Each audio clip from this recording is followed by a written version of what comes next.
সম্প্রতি বর্ধমান শহরের একটি অনুষ্ঠান বাড়িতে বর্ধমান ও নদিয়া জেলার ক্যারাটে প্রশিক্ষণরত ছাত্রছাত্রীদের নিয়ে একটি আন্তঃজেলা প্রতিযোগিতার আয়োজন করা হয়। এই প্রতিযোগিতায় মোট 200 জন প্রতিযোগী অংশগ্রহণ করেন। বর্ধমান সদর পেয়ারা নিউট্রিশন ওয়েলফেয়ার সোসাইটির 6 জন প্রতিনিধি অংশগ্রহণ করেন, যারা সংস্থার উদ্যোগে সংস্থার তরফে সম্পূর্ণ বিনা পারিশ্রমিকে প্রশিক্ষণ পান। এই 6 জন প্রতিযোগী মল্লিকপুকুর বস্তি এলাকায় বসবাস করা প্রান্তিক শ্রেণীর মানুষ। এই 6 জন বিভিন্ন বিভাগে মোট 12টি পদক দখল করেন। 16 অনূর্ধ্ব 62 কেজির বেশি বয়সী বিভাগে ব্যক্তিগত কাতায় দ্বিতীয় হন এবং কুমিতে তৃতীয় হন মধুমণি বাগ। 16 অনূর্ধ্ব 47 কেজির কম বিভাগে ব্যক্তিগত কাতায় তৃতীয় হন এবং কুমিতে তৃতীয় হন সুপর্ণা পাল এবং 16 অনূর্ধ্ব 40 কেজির কম বিভাগে ব্যক্তিগত কাতায় তৃতীয় হন এবং কুমিতে তৃতীয় হন কল্পনা পাল। দলগত কাতায় প্রথম হন মধুবনী বাগ, সুপর্ণা পাল এবং কল্পনা পাল। 12 অনূর্ধ্ব 35 কেজির কম বিভাগে অমিত পাসোয়ান, আয়ুষ পাসোয়ান এবং সরজিৎ মারান্ডি তৃতীয় স্থান দখল করেন। বর্ধমান সদর পেয়ারা নিউট্রিশন ওয়েলফেয়ার সোসাইটির সম্পাদক প্রলয় মজুমদার জানান, বিগত 2 বছর ধরে এই বস্তি এলাকায় বাল্যবিবাহ প্রতিরোধে, স্কুল ছুট কমাতে এবং শিশু ও বালিকাদের সমাজের মূল স্রোতে ধরে রাখতে প্রথাগত শিক্ষায় উৎসাহিত করার পাশাপাশি ক্যারাটে প্রশিক্ষণ দিয়ে চলেছেন সোসাইটির সদস্যা ব্ল্যাক বেল্ট প্রাপক সেনসেই মনীষা মণ্ডল। ধারাবাহিক প্রচেষ্টার ফসল এই সাফল্য। এই সাফল্যের পিছনে বড় অবদান আইএসকেএফ ইন্ডিয়ার মুখ্য উপদেষ্টা সিহান শেখ লালু, আইএসকেএফ নদিয়ার মুখ্য উপদেষ্টা সেনসেই পরিতোষ শিকদার এবং আইএসকেএফ পূর্ব বর্ধমানের মুখ্য উপদেষ্টা সেনসেই টোটন দাস মহাশয়রা। এনারা 3 জন প্রতিযোগীকে ক্যারাটে পোশাক দান করেন। সময়ে সময়ে তাদের বিশেষ প্রশিক্ষণের ব্যবস্থা এবং প্রতিযোগিতায় অংশগ্রহণের ফি মকুবের ব্যবস্থাও করেন। বর্ধমান সদর পেয়ারা নিউট্রিশন ওয়েলফেয়ার সোসাইটি গত 2023 সাল থেকে একটি উদ্যোগ নেয়, সেটা হচ্ছে একেবারে প্রান্তীয় এলাকা যেগুলো রয়েছে এবং সেখানকার 5 থেকে 18 বছর বয়সী যে বাচ্চারা আছে তাদেরকে একেবারে বিনামূল্যে আত্মরক্ষার প্রশিক্ষণ দেওয়া। তো আজ আমাদের কাছে খুবই আনন্দের একটি বিষয় এটাই যে আজ 2.5 বছরেরও বেশি হয়ে গেল এতদিন ধরে আমাদের এই বাচ্চাদের কঠিন পরিশ্রমের পর তারা সিলেক্ট হয় একটি জেলা স্তরের প্রতিযোগিতায় যাওয়ার জন্য। যে সিলেকশনটি হয়েছিল 24শে জানুয়ারি, সেদিন ছিল ন্যাশনাল গার্ল চাইল্ড ডে। তো ওই দিন আইএসকেএফ ইন্ডিয়ার যিনি চিফ ইন্সট্রাক্টর রয়েছেন এসকে লালু মহাশয় এবং পূর্ব বর্ধমানের আইএসকে পূর্ব বর্ধমানের যিনি chief instructor sensei Toton Das এবং আইএসকেএফ নদিয়া ডিস্ট্রিক্টের chief instructor sensei Paritosh Sikdar, ওনারা উপস্থিত ছিলেন এবং ওনারা সহযোগিতা করেছিলেন ওই দিনের সেমিনারটি বাস্তবায়িত করতে এবং পুরোটাই আয়োজন করেছিল আমাদের সোসাইটি। প্রত্যেক বছরই এরকম একটি ক্যারাটে সেমিনার আমরা আয়োজন করি যেখানে বাইরের স্যারেরা আসেন তাদেরকে প্রশিক্ষণ দিতে। তো ওনারাই 6 জনকে সিলেক্ট করে এবং এই প্রতিযোগিতাটি অনুষ্ঠিত হয়েছিল 19শে এপ্রিল বর্ধমানের গুপ্তা ম্যারেজ হলে। তো ওই দিন প্রায় 200 জন বাচ্চা পার্টিসিপেট করে পূর্ব বর্ধমান থেকে এবং নদিয়া জেলা থেকে। আমাদের 6 জন স্টুডেন্টও সেখানে প্রতিযোগী হিসেবে ছিল এবং তারা 3টে বিভাগ থেকে টোটাল 12টা পুরস্কার তারা জিতে নিয়েছে।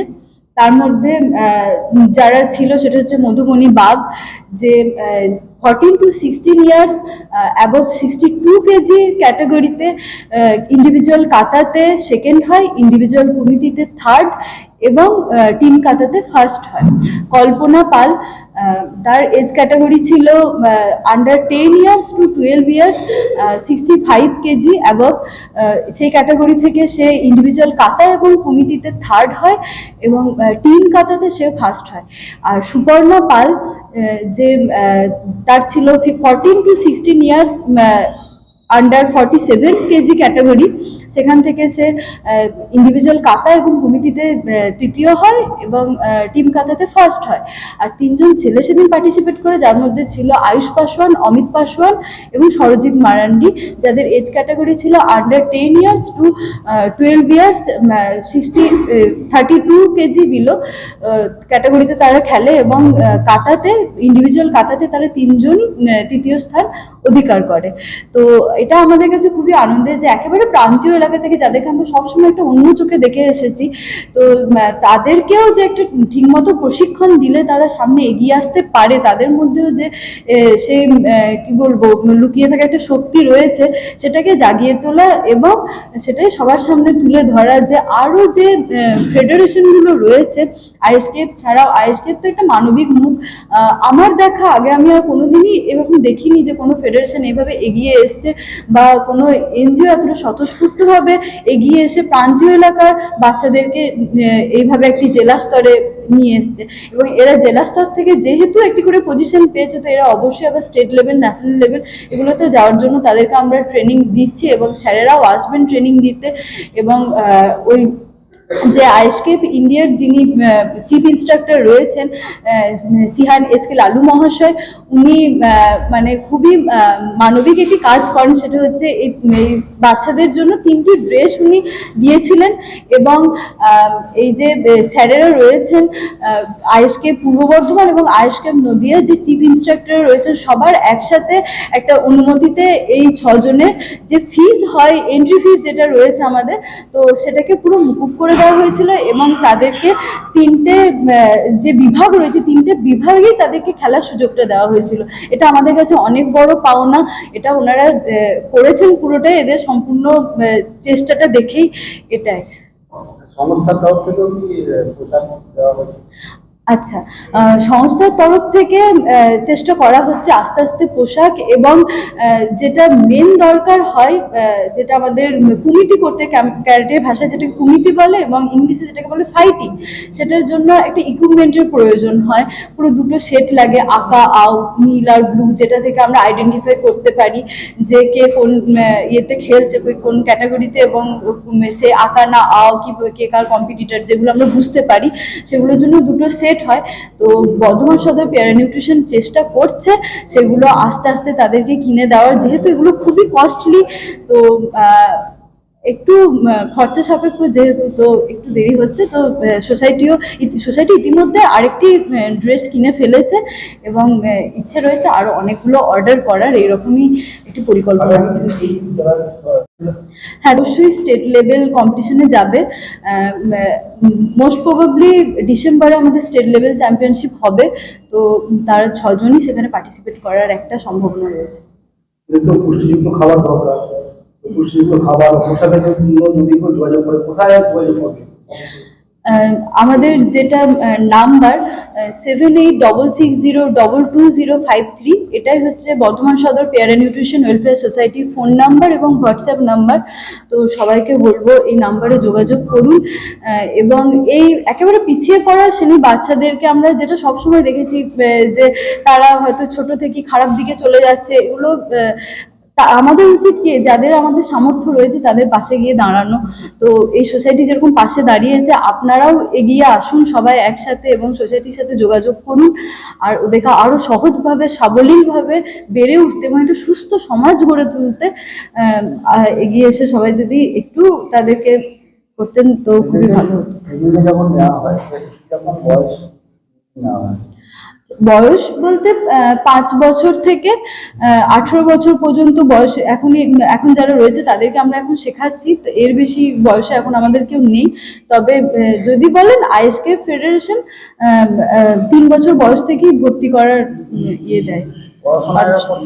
হ্যাঁ, সবাই পড়াশোনার সাথে যুক্ত, পড়াশোনা করছে, তার পাশাপাশি এক্সট্রা কারিকুলার অ্যাক্টিভিটি বলতে পারেন বা আত্মরক্ষা, যেটা আমরা জানি যে কোনো মার্শাল আর্ট বা খেলাধুলা কি করে আমাদেরকে ডিসিপ্লিন তৈরি করতে সাহায্য করে, সব থেকে বড় কথা যেটা। এবং নারী ক্ষমতায়নের জন্য এই ক্যারাটে শেখাটা খুবই দরকার। তো এটাই আর কি, একটা মানসিক স্থিতিশীলতা। এবং এখন আমরা যেটা দেখি, মানে ফোন নিয়ে পড়ে থাকা যেটা ব্যাপারটা রয়েছে। তো একটু মাঠে আসা, সেখানে আরো 5-6 জন বাচ্চার সাথে একসাথে খেলাধুলা করলে তাদের লাইফস্টাইলটা কিরকম আমরা জানতে পারবো। তো আমরা অনেকটা পরিসরের সাথে জানার সাথে সাথে আমরাও বেড়ে উঠতে পারবো, অনেক নিজেরাও অনেকটা কি বলবো নিজেদের দিকটা আমরা একটা এনহান্স করতে পারবো, আমাদের জানার দিকটা, নলেজের দিকটা। শিক্ষার্থী যারা রয়েছে তারা কি নিজেদের আগ্রহেই এসেছিল? যারা প্রশিক্ষণ নিচ্ছে যারা তারা কি নিজের আগ্রহেই প্রশিক্ষণ নিয়েছে? আচ্ছা, যেহেতু এটা একেবারে গ্রাউন্ড লেভেল আমরা বলতে পারি, সমাজের একেবারে নিচের স্তরের ব্যাপার। তো প্রথমে গিয়ে গিয়ে যেহেতু সোসাইটি 2022 সাল থেকে পুরো দমে কাজ করছে ওই এলাকাতে, তারা ক্রমাগত যায়।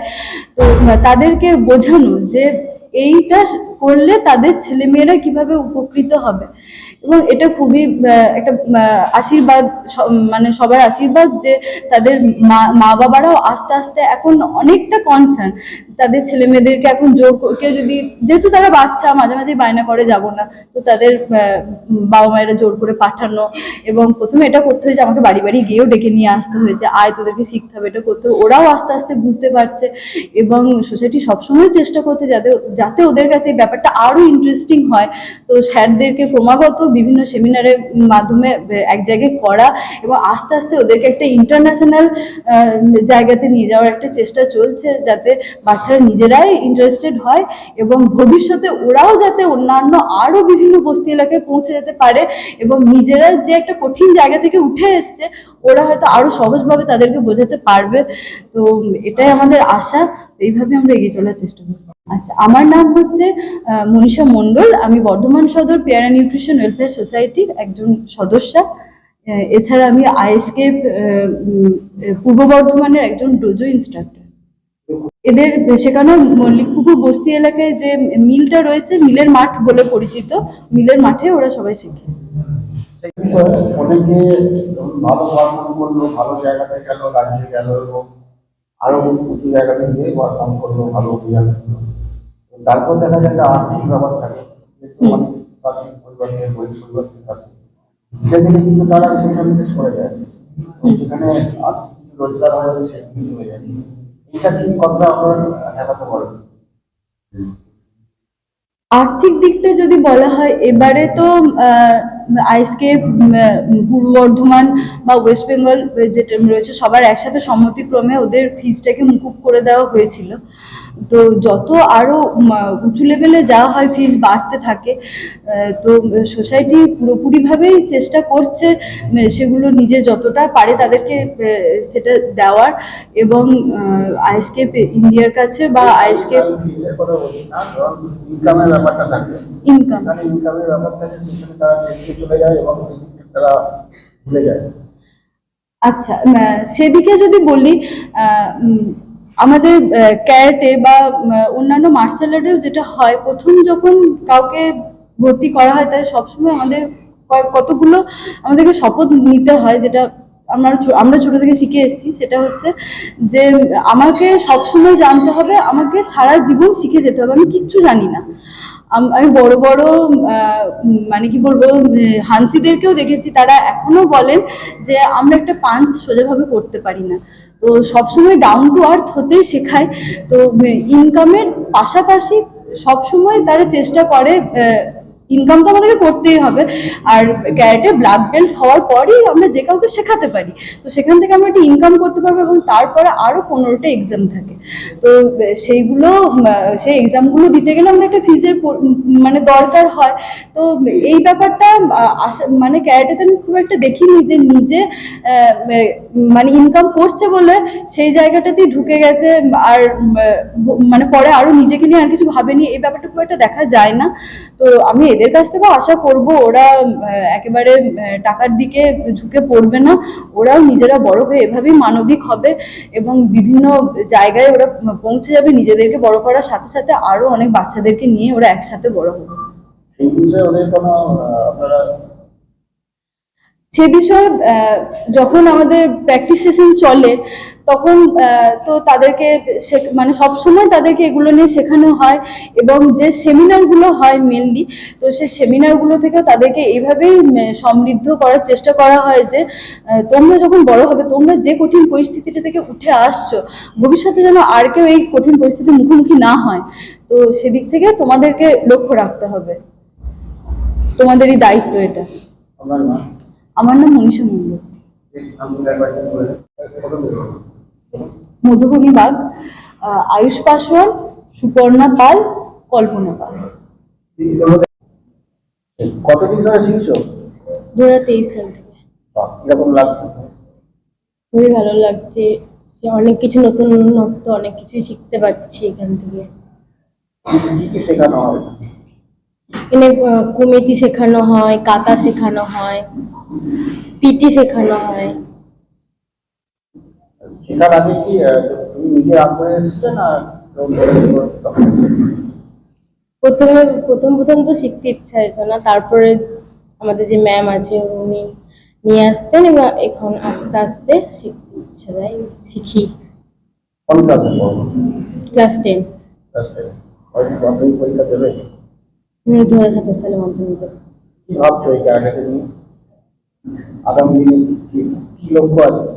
এটা নিয়ে আস্তে আস্তে এগিয়ে যেতে চাই। তোমরা শিখে অপরকে শেখাবে তো? এখন কোন কোন প্রতিযোগিতায় অংশগ্রহণ করেছো বা কিরকম পারফর্ম করেছো? ইন্ডিভিজুয়াল কাতাতে অংশগ্রহণ করেছিলাম, এমনি কাতা, টিম কাতাতে আর কমিটিতে। ভালো লাগছে ভাই? কোন নাম? মধুবনী বাগ। আজকে আমরা একটা আনন্দ অনুষ্ঠান আমাদের সাংবাদিক বন্ধুদের সঙ্গে শেয়ার করতে চেয়েছি। আর সংবাদ মাধ্যম আমাদের সবসময় সঙ্গে আছেন এবং সমাজের কোনার কোনার খবর এনারা বিভিন্ন মানুষের কাছে পরিবেশন করেন। তো আজকে এরকম একটা আনন্দের বিষয় এই কারণে যে যে জায়গাগুলোকে আমরা ভাবি যে সমাজের পিছিয়ে পড়া অংশ, যেমন বিভিন্ন বস্তি এলাকা যেখানে দেখা যায় যে গার্জেনদের একটা রোজগারের ক্ষেত্রে সচ্ছলতা অনেক কম, যেখানে অভাব একটা নিত্য সঙ্গী, এবং সেই অভাবের কারণেই ভুলভ্রান্তিগুলো অনেক হয়। অল্প বয়সী মেয়েরা দেখা যাচ্ছে বিয়ে করে অন্য জায়গায় চলে যেতে চাইছে, স্কুল ছুটের সংখ্যা দিন দিন বাড়ছে, এবং তারা লোকের বাড়ি বিভিন্ন কাজে, এমনকি খেতে আলু তোলার কাজে পর্যন্ত চলে যাচ্ছে, এরকম চাষাবাদের কাজে চলে যাচ্ছে, পড়াশোনাটা তারা চালাচ্ছে না।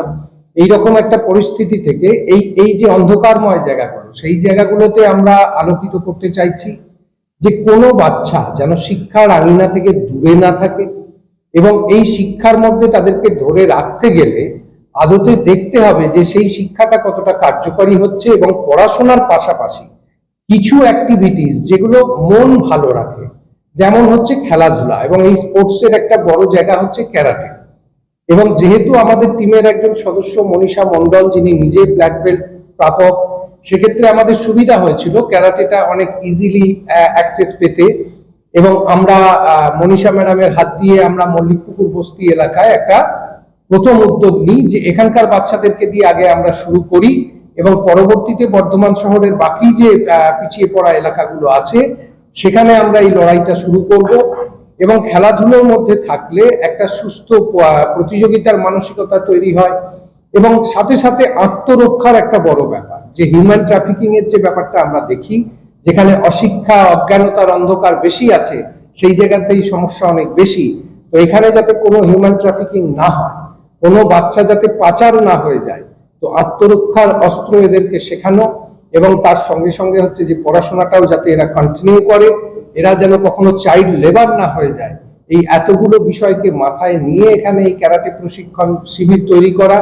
এবং একটা সময় আমাদের মনে হয় শিখছে তো ঠিকই, এর বাস্তবে প্রয়োগ কি হতে পারে, এবং সেটা করতে গিয়ে আমরা তখন ইন্ডিয়ান শোটোকান ক্যারাটে ফেডারেশনের যিনি সর্বভারতীয় কর্ণধার আছেন শেখ লালুর সঙ্গে আমরা যোগাযোগ করি, এবং উনি আমাদেরকে বলেন যে ঠিক আছে, ওনাদের যে টিম আছে তারা এসে দেখবেন যে বাচ্চারা কেমন শিখছে, এবং ওরা এই 2 বছরে 3 বার আমাদের কাছে এসেছেন, বাচ্চাদেরকে গ্রুম করেছেন, এবং সেখান থেকে তাদের মনে হয়েছে যে কিছু কিছু বাচ্চা তৈরি হয়েছে যারা ডিস্ট্রিক্ট লেভেলে কম্পিটিশনে আসতে পারে, এবং সেই হিসাবেই এদের প্রতিযোগিতার আয়োজন। সেখানে বড় বাধা আমাদের যেটা ছিল যে প্রতিযোগিতার একটা এন্ট্রি ফি এবং ক্যারাটে পোশাক। তো আইএসকেএফ থেকে আমাদের যে 6টা বাচ্চাকে নির্বাচিত করা হয়েছিল, 3টের পোশাক ওনারা দেন, বাকি 3টে পোশাক আমরা ভাড়া করি এবং এন্ট্রি ফিটা ওনারা সম্পূর্ণরূপে মকুব করে দেন, যেটা আমাদের কাছে একটা সহায়ক বিষয় হয়। তাই আজকে এই পিছিয়ে পড়া বাচ্চাগুলি সেই প্রতিযোগিতায় যেতে পেরেছিল এবং প্রথমবার এরকম একটা আন্তঃজেলা প্রতিযোগিতায় গিয়ে এরা কেউ ভয় পায়নি, এরা কেউ পিছিয়ে পড়েনি এবং বলিষ্ঠতার সাথে তারা সেই প্রতিযোগিতায় অংশগ্রহণ করে এবং শুধু অংশগ্রহণ করা নয়, 6টা বাচ্চা মিলে মোট 12টা পুরস্কার তারা জয় করে নিয়ে আসে। এবং সব থেকে যেটা বড় প্রাপ্তি, ধরুন শেখাতে যায় আমাদের ক্যারাটে ম্যাডাম রয়েছেন মনীষা মণ্ডল, আমার সঙ্গে এদের দেখা হয় খুব স্বল্প সময়।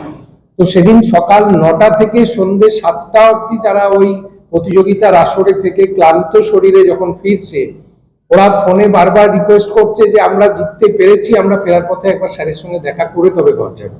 কেউ বাড়ি যেতে রাজি নয়, আগে আমার সঙ্গে দেখা করবে। এই যে আনন্দটা, এই যে একটা আমরা বৃহত্তর পরিবার হয়ে উঠছি, কেউ দূরে নয়, আমরা সবাই মিলে একটা বৃহত্তর সমাজ তৈরি করছি, এই আনন্দের বিষয়টা আমি চেয়েছিলাম সাংবাদিকদের সাথে শেয়ার করে নিতে।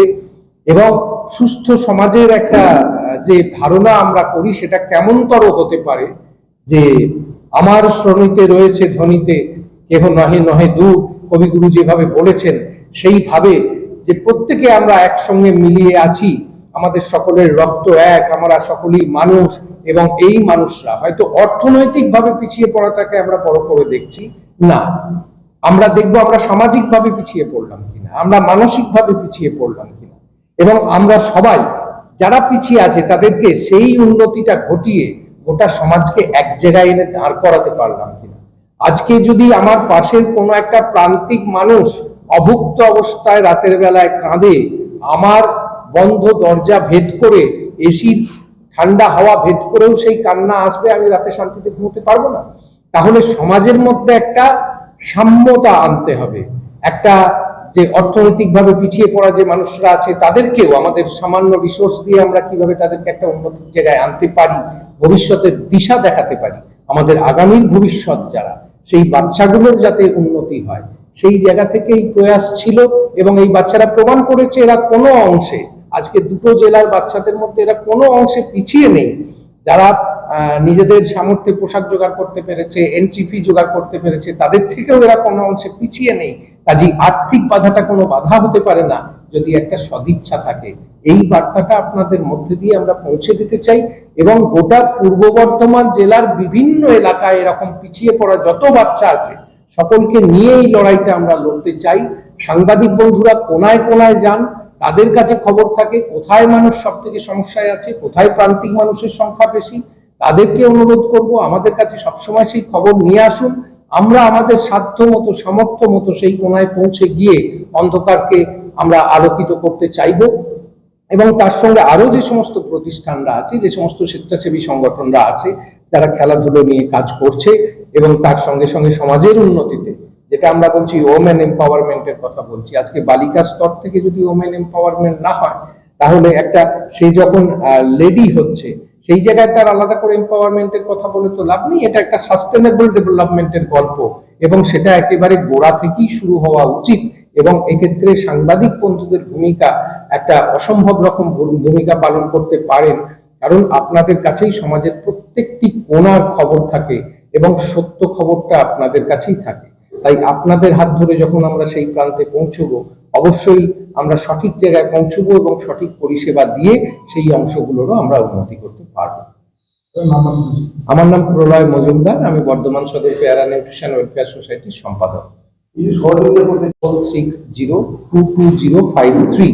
হয়তো দেখা গেল যে কোনো সহৃদয় ব্যক্তি, তিনিও ক্যারাটে শিখেছেন, প্রশিক্ষণ দেন, তার মনে হলো যে আমার সেন্টারে 20টা বাচ্চা শিখছে, আমি আরো 4টে বাচ্চাকে ফ্রিতে শেখাবো, 20টার কাছে তো মাইনে নিচ্ছি, তো 4টেকে আমি ফ্রিতে শেখাবো।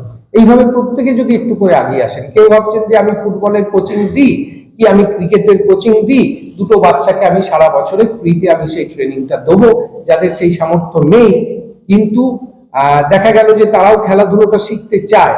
আর এই ব্যক্তিরাও যাদের মনে হচ্ছে যে হ্যাঁ আমি এরকম চাইছিলাম 2টো বাচ্চাকে কিন্তু পাইনি, আমাদের অনেক বাচ্চারা আছে, যেমন আদিবাসী বাচ্চা অনেক আছে যারা খুব ফিজিক্যাল স্ট্যাটাস দেখা যাচ্ছে যে বেশ ভালো, তারা দৌড়ঝাঁপ করতে পারে, অথচ খেলার সেই সুযোগটা পাচ্ছে না, তাদের কাছেও সেই সুযোগ আমরা পৌঁছে দিতে পারি। কারণ বর্ধমান শহরে বিভিন্ন বস্তি এলাকার মধ্যেই অনেক আদিবাসী বাচ্চাও আছে এবং তাদেরকেও আমরা আগিয়ে নিয়ে আসতে পারি। কারণ আমরা মুখে যখন বলছি আদিবাসী, মানে ভারতবর্ষের আদি বাসিন্দা তারাই, তো তাদের কথা আমাদেরকে আগে ভাবতে হবে। এবং সেইভাবে আমরা যদি সবাই মিলে চেষ্টা করি, এই যে একত্রিত একটা চেষ্টা, হ্যাঁ, আজকে এই অনুষ্ঠান মঞ্চ থেকে আমরা সাংবাদিক বন্ধুদের কাছে একটা উপহার হিসাবে, এই যে আপনারা এসেছেন প্রীতি উপহার হিসাবে একটা ছাতা, এটা আমরা রূপক হিসাবে দিচ্ছি। একটা হচ্ছে প্রথম বর্ষার ওয়েদার, সুরক্ষিত থাকতে হবে সকলকে। দ্বিতীয়ত হচ্ছে এই যে এক ছাতার তলায় আমরা সবাইকে আনতে চাইছি। আজকে সবাই মিলে একটা ছাতা যদি তৈরি হতে পারি, তাহলে সমাজের উপরে একটা ছাতা ধরে থাকলে সে রোদ জল সমস্ত কিছু থেকে প্রোটেক্টেড অবস্থায় থাকবে এবং সমাজ একটা সুনির্দিষ্ট দিশা পাবে। তো এইরকম ছোট্ট ছোট্ট রূপকের মধ্যে দিয়ে আমরা আমাদের ভাবনাগুলো সমাজের কাছে তুলে ধরতে চাইছি এবং ফিডব্যাকটা সবসময় চাইছি যে সমাজের বিভিন্ন প্রান্ত থেকে ফিডব্যাকটা আসুক। সবাই মিলে চেষ্টা করলেই কিন্তু আমরা একটা সুন্দর সমাজ গড়ে তুলতে পারবো। এই ক্যারাটে প্রশিক্ষণ নিয়ে সরকারি কোনো সুযোগ সুবিধা আপনারা পাচ্ছেন? না, সরকারি কোনো সুযোগ সুবিধা আমরা এখনো। আগামীতে কি আপনারা কি আরো মানে বৃহৎ আকারের বাচ্চাদেরকে নিয়ে, বিভিন্ন পিছিয়ে পড়া বাচ্চাদেরকে নিয়ে কি এরকম একটি প্রতিযোগিতা আবার করতে চাই? একদমই চাইছি, আমরা চাইছি যে এখনো অব্দি আমরা 47টা বাচ্চাকে শেখাচ্ছি। 47টা বাচ্চার মধ্যে 6টা বাচ্চাকে আমরা লাইমলাইটে আনতে পেরেছি। আমরা চাইছি আগামী দিনে 47-এর জায়গায় গোটা বর্ধমান শহরে অন্তত 470টা বাচ্চাকে আমরা শেখাই। সেখান থেকে 60টা বাচ্চাকে প্রথমে আমরা লাইমলাইটে নিয়ে আসি। এইভাবে যদি আমরা আগাতে থাকি, এরপরে কি হবে, এরা যে লেভেলে তৈরি হয়ে যাচ্ছে, আমাদেরকে ভাবতে হবে না আমরা আগামীতে 6টা ক্যারাটে টিচার এমনি পেয়ে যাচ্ছি যারা একটা কম্পিটিশন জিতে আসছে। তারা এদের হাতে যখন আমরা 6টা স্লাম এরিয়ার দায়িত্ব দেবো এবং তার উপরে মনিটরিং করার জন্য ম্যাডাম নিজে থাকবে, তাহলে সেই আরো 6টা বস্তিকে আমরা প্রসারিত করতে পারছি। এবং এরা যেহেতু একেবারে নিখরচায় এই ট্রেনিংটা পেয়েছে, এরাও চাইবে যে আমরা সেই পরিষেবাটা দেবো। কিন্তু সোসাইটির তরফ থেকে আমরা চেষ্টা করব যাতে ওদের একটু অর্থনৈতিক সুরাহা হয়, ওরা অন্তত নিজেদের পড়াশোনার যেটুকু খরচ সেটাই ক্যারাটে শিখিয়ে, অর্থাৎ আমি যে শুধু শিখলাম তা নয়, এটা আমার রোজগারের প্রথম সোপান। এবং আগামীতে ক্যারাটে সংক্রান্ত যেখানে কোথাও কোনো রিক্রুটমেন্ট হবে, কোনো সরকারি সংস্থা হোক বেসরকারি সংস্থা হোক, আগে আমরা চাইবো আমাদের এই বাচ্চাগুলি যেন সেখানে সুযোগটা পায়, তাদের রোজগারের রাস্তাটা যেন প্রশস্ত হয়। তাহলে শুধু শিখলেই হবে না, সেটা ব্যবহারিক জীবনে আমার কি প্রয়োগ হচ্ছে, আমার সংসারের কতটা উন্নতি ঘটাতে পারছে। কারণ আগে ঘর বাঁচলে তবে পরকে আমি পরিষেবাটা দিতে পারবো। ঘরে যদি আমার অভুক্ত বাবা মা পড়ে থাকে, আমি তো শুধু ক্যারাটে করে আমার কোনো লাভ হবে না। তো সেই ভাতের চিন্তাটা আগে করতে হবে। তো সেই জায়গা থেকে আমরা চাইছি এদের যখনই 18 বছর কমপ্লিট হবে তখনই এদের রোজগারের রাস্তায় নিয়ে আসা এবং এরাও যেন একটা বিকল্প আয়ের পথ তৈরি করতে পারে। মেয়েদের ক্ষেত্রে ক্যারাটে কতটা দরকার? দেখুন, ক্যারাটে আদতে এটা তো হচ্ছে একটা শারীরিক কসরতপূর্ণ একটি খেলা, এটা সকলের জন্যই দরকার। মেয়েদের ক্ষেত্রে আমি বলবো যে মেয়েদের ক্ষেত্রে যখন একটা আত্মরক্ষার প্রশ্ন আলাদা করে আমরা সবসময় তুলি, কিন্তু আত্মরক্ষা ছেলে মেয়ে সকলেরই দরকার। এবং আমরা এমন কোনো সমাজ চাইছি না যেখানে আলাদা করে মেয়েদেরকে নিয়ে ভাবতে হবে। আমরা চাইছি সমাজের ছেলে মেয়ে নির্বিশেষে সবাই সমান অধিকার নিয়ে সমান তালে দাপটের সঙ্গে ঘুরে বেড়াবে। আলাদা করে মেয়ে মানেই সে কোনো বিরূপ পরিস্থিতির শিকার হবে, এই ভাবনাটাকেই আমরা নস্যাৎ করে দিতে চাইছি। তাই আমরা অন্তত বলছি যে ক্যারাটে আত্মরক্ষা 100 বার, অবশ্যই আত্মরক্ষা। আজকে আত্মরক্ষা কার থেকে করবো? আমরা একটা সমাজের মধ্যে বাস করি এবং আমরা সমাজবদ্ধ জীব। আমি যদি জঙ্গলে বসবাস করতাম, পশুর হাত থেকে আমাকে আত্মরক্ষা করতে হবে, সেই আদিম লড়াইয়ের কথা আমি বলতাম। কিন্তু বর্তমান সমাজে আমরা প্রত্যেকে মানুষ, মানুষের কাছ থেকে আমাকে কেন আত্মরক্ষা করতে হবে, এইটা একটা বড় প্রশ্ন চিহ্ন। সেই জন্য আমরা এই জায়গাটা সুনিশ্চিত করতে চাইছি, আলাদা করে ছেলে মেয়ের ভাবনাটা কখনোই এদের মনে আমরা ঢোকাতে চাইছি না। আমরা শেখাচ্ছি যে ক্যারাটে অবশ্যই কারুর সঙ্গে শত্রুতা করার জন্য নয়, অহেতুক কাউকে ধরে মারামারি করে দাদাগিরি করার জন্য নয়। ক্যারাটে হলো তোমার দেহ মন এবং চরিত্র গঠনের একটা বড় উপায়, কারণ এটা একটা সমগ্র দেহ জুড়ে ঘটে চলা একটি স্পোর্টস এবং এই স্পোর্টসের মাধ্যমে তোমরা সুগঠিত হও, চরিত্রবান হও এবং সমাজকে আলোর দিশা দেখাও। এইটাই হচ্ছে আমাদের মূল বিষয়। না, আমরা একসঙ্গেই ছেলে মেয়ে সকলকেই শেখাচ্ছি, ছেলে মেয়ে। রাই সেরিমোনিয়াল হাউস বর্ধমানের শাঁখারীপুকুর এলাকায় বরফকলের ঠিক বিপরীতে। এখানে মধ্যবিত্ত থেকে শুরু করে সমস্ত মানুষের সাধ্যের মধ্যেই রয়েছে রাই সেরিমোনিয়াল হাউসের সুযোগ সুবিধা। এসি থেকে শুরু করে নন এসি যেমন চাইবেন তেমনই পাবেন। একেবারে সুসজ্জিত ও পরিষ্কার পরিচ্ছন্ন একটি সুন্দর অনুষ্ঠান বাড়ি। এখানে রয়েছে এসি, নন এসি, নটি রুম, রয়েছে আন্ডারগ্রাউন্ড গাড়ি পার্কিং এর সুবিধা। অতএব আপনাদের যে কোনো অনুষ্ঠানের জন্য আজই বুক করে ফেলুন রাই সেরিমোনিয়াল হাউস। মনে রাখবেন, রাই সেরিমোনিয়াল হাউস বর্ধমানের শাঁখারীপুকুর এলাকায় বরফকলের ঠিক বিপরীতে। আজকে আমরা চলে এসেছি রাজলক্ষ্মী কনস্ট্রাকশনের নিউ প্রজেক্ট রাজ ইনক্লেভসে। এটি অলমোস্ট 52 কাঠা এরিয়া নিয়ে তৈরি হচ্ছে। এটির দুটি ব্লক, ব্লক এ তে রয়েছে 12 ফ্লোর আর ব্লক বি তে রয়েছে 4 ফ্লোর। এখানে আপনারা পেয়ে যাচ্ছেন বাজেট অনুযায়ী 1 BHK, 2 BHK and 3 BHK flat. এখানকার আকর্ষণীয় ব্যাপার হলো ফ্ল্যাটের গ্রাউন্ডে আপনারা পেয়ে যাচ্ছেন স্টাইল বাজার, আর সঙ্গে থাকছে বেসমেন্ট পার্কিং, ওপেন পার্কিং, আর রুফটপে পেয়ে যাচ্ছেন 10,000 স্কোয়ার ফিট এরিয়া জুড়ে এসি জিম, আড্ডা zone, AC community hall with kitchen, garden area.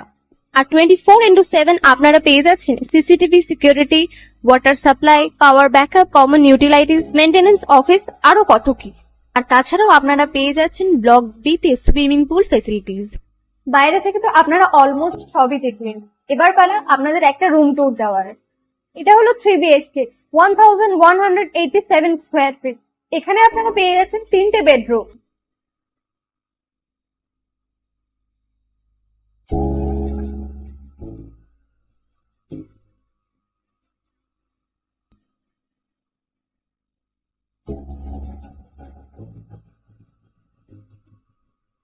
তাছাড়াও আপনারা পাচ্ছেন ডাইনিং এরিয়া, সাথে একটা কিচেন, দুটো বাথরুম, সঙ্গে সাউথ ফেসিং ওপেন ব্যালকনি।